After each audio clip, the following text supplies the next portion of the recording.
All right, take three. A bit of stuff happening. All right. Anyways, this is episode 2 of Joshua's workshop, and so I on the last video I was kind of working on whether you could switch out what I'm going to refer to as the pivots for these, since how they wear out. And to best illustrate it, let's use the white background. You see there's a little bit of dust. How it works is the pivot on T1 stick boxes, which there's like 3 different types, T2 and T3 aren't that different. T1s, how they work is that they have the pivot here that my finger is pointing to right now. It snaps into another piece, and over time, as you move it up and down, it starts to rub in a really weird way, and it starts to wear it down. Which is kind of where we get to these Chinese stick boxes that I'm using.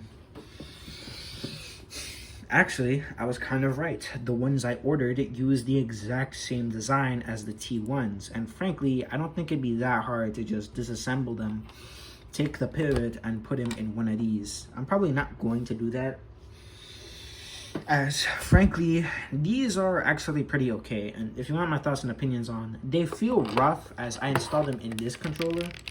They kind of felt like they were a bit grindy. And the thing is, they were tight. Like, they felt like they had virtually like zero play. Especially on this. Like, this is a little worn out, but this feels like virtually no play compared to any of these. This feels like about a healthy amount of play. And the thing too is, the springs, they're actually pretty, I don't know. Okay, this one is a better example. This feels relatively aggressive. This feels like really aggressive, especially when you just use them as the stick box by itself. Meanwhile, these, I attribute this to these being far newer than these. So, frankly, the grindiness and the very like tight spring, I'm pretty sure over time as you use these stick boxes more, they'll probably wear out. But what I'm probably gonna do is, if possible, get a set of silicone grease and just take a couple dabs and then shove them in there. And these stick caps, they're in rough shape, so I'm probably gonna swap them out with brand new ones. Frankly though, they're not a bad solution. They're just not perfect solutions. Frankly, if you're a competitive Smash player who plays Ultimate or Melee, and I mean, I don't think they're a bad solution. If you just grease them a little bit and you're gonna use them to replace old stick boxes or in a fob. But frankly, I also wouldn't completely judge you for just sticking with original stick boxes. And frankly, to me, it seems like the T2 stick box design and the T3 stick box design are far more durable anyways. But I also wouldn't completely fault you for thinking that this isn't a bad alternative. Frankly, the thing is that I only care about the stick box themselves, as in this controller, if I were to open it up, and in the last video, I actually, or if I were to best show it, I didn't take out the potentiometers. These still use the same potentiometers that they've had on like, since like 20 years ago. Damn, that's a long time ago. Yeah, these use the exact same potentiometers. Like, these Chinese stick boxes come with like green ones that tend to suck and aren't that reliable. Honestly, if you're gonna replace a stick box with these Chinese ones, what I'd actually recommend is take out the potentiometers. They're not that hard, they're just clipped in. So either just kind of pressure them from the side using either tweezers or your nail, or just shove in a flathead or your nail and then just peel it out, or yeah, just pry it out, and then just keep in the original potentiometer. You could desolder them or just pop them out like what I did. But eventually, like, that's kind of what I did, because these still use the original potentiometers. The stick boxes, they feel like pretty aggressive, but I've used these for like a run of 150cc Crown Cup in Super Circuit, and this controller works perfectly fine. It feels like really good. admittedly. I'm probably gonna silicone grease these though.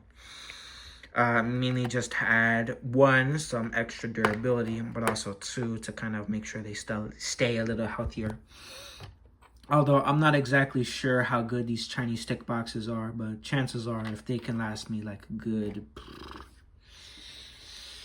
5-something years as my main controller, then you know what? I don't think they're a bad solution. And frankly, I think I'll probably stick to using these for when I decide to get a fob kit, as frankly, I only need the sticker box themselves, and I'll probably grease these. Frankly though, in this controller, it actually works perfectly fine. And what I'm probably going to do besides greasing them and replacing the stick caps is get new membranes for both of these.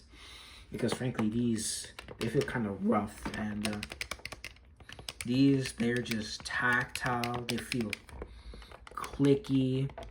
Meanwhile, this one isn't as bad, but on this one, especially in the Y button, they feel just very mushy. So yeah. Admittedly though, I actually surprisingly managed to get 2 GameCube controllers in pretty decent condition. They're just dirty. Where really the only issue is that they have like really crappy stick boxes, and what I'm probably gonna do is just grease the stick boxes on these two and replace the membrane, since this one feels pretty alright actually. This one, not so much. It feels a bit rougher. It feels a lot mushier, worn. But I'm probably gonna replace the membranes on these, and then that's it, bro. I'm probably not even gonna replace them. I'm probably gonna just keep them as is and just do like an update video where I talk about these stick boxes. But yeah, because besides changing out the stick caps, I'm actually keen to inclined to get like these two, like the set of stick caps that are like all black. But yeah, I'm probably gonna do a video, a separate series where I talk about my experience fobbing or doing a fob, where I use these Chinese stick boxes, greased of course, but really put them to their paces. I'll probably get a couple more from the same OEM, just throw out the pentiometers.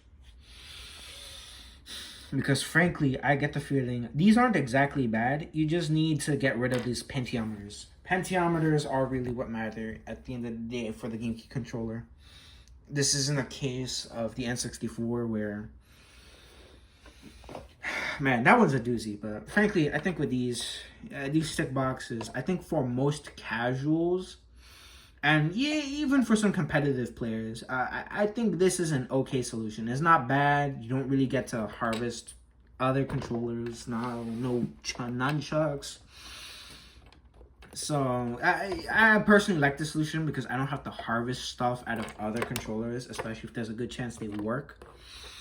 So yeah, honestly, I probably just recommend be it knockoff GameCube controllers or just buying these stick boxes directly from like Amazon or eBay or something like that. Just take the stick box itself. Don't even give a crap about those pentiometers. They tend to be really bad anyways. So yeah, honestly, these two controllers actually came out pretty well. And frankly, this one, this is a solid controller. This one's a bit rough, but yeah, nothing good cleaning and some new membranes can do.